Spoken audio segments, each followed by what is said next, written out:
Good day and welcome back to another Dbz Dokkan Metal video.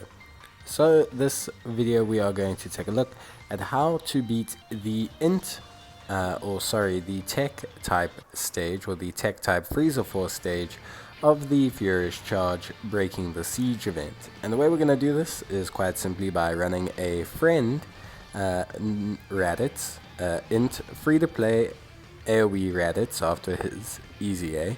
And we're going to also run our own AoE Easy A Raditz under a Pure Saiyans lead. We're just going to load up the rest pretty much with some support, and we should be able to get through the stage fine. This was my third or fourth attempt. I think this was my fourth attempt of this stage. So you need a little bit of luck on the final stage. You need around 18 orbs from your items to guarantee victory, depending on if you've given your Raditz gear or anything like that. If you give him an attack buff, that might probably help. Should probably have done that, some kind of attack stat boost. If he gets an additional, that'll also help you. If he gets a crit, that'll help you as well.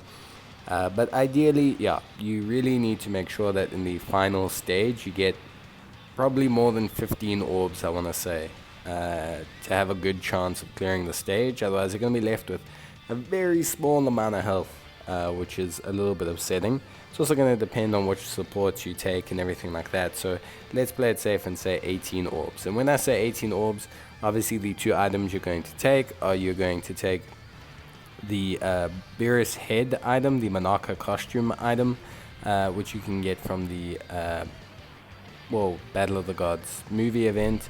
The Monarcha event, the Universe 7, Reps of Universe 7 event. And then, of course, you use the World Tournament Announcer int type for another 30% boost. And that's pretty much it. It doesn't matter which Raditz is on rotation, as long as they're both rainbowed, as long as your friend one is rainbowed. If you're not going to rainbow your Raditz, then obviously you need to make sure that the friend one is on rotation. They both do AoE, so you can pretty much just clear out the events as necessary. I try to pair each one up with a support, be it Turles or Tora or something like that, and then I try to float as many supports as possible.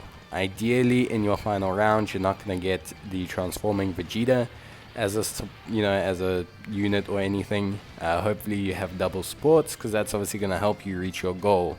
Overall, this one was pretty easy. It wasn't too hard. It took a couple attempts because you do need a little bit of luck in terms of where your orbs fall and everything like that. But honestly, it wasn't that bad. It wasn't like a huge struggle or anything. I just had to make sure, okay, let me just make sure I get these orbs, and I make sure I pick everything up, and that we clear out the enemy. This Metal Cooler is a great support because obviously he beefs up our extreme units as well. Of course, this is probably one of the easier ones to do. You are going to need some kind of decent lead, whether that's a low class warriors lead, which will be around about 130%, which is okay. I've got them running under the Pure Saiyans, which is 150% across the board, but you mainly are largely focused on attack. So realistically, you can do this as long as you have whatever lead you have, providing some kind of attack buff to Raditz, you should be fine. It's just really going to depend on how you go about it. Like, that's realistically the best way to focus on it. Beyond that, yeah, I mean, it's pretty much as good as it gets from there. You'll just have to see how it goes. Try it a couple times. You should be able to get through the stage. When you get to this final stage here, just try and line things up so that you can have as many into orbs as possible. Hopefully you have 2 Monarcha costumes left.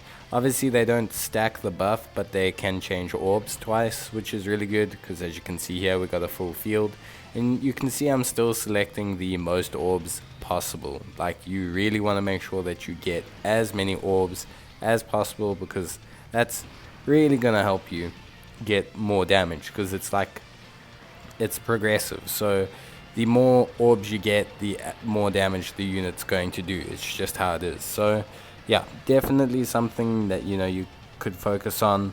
But yeah, we'll see how it goes, and yeah, let me know, guys, in the comments how you're finding these challenge stages, and if these videos are helping you at all. Let me know if you're struggling with anything.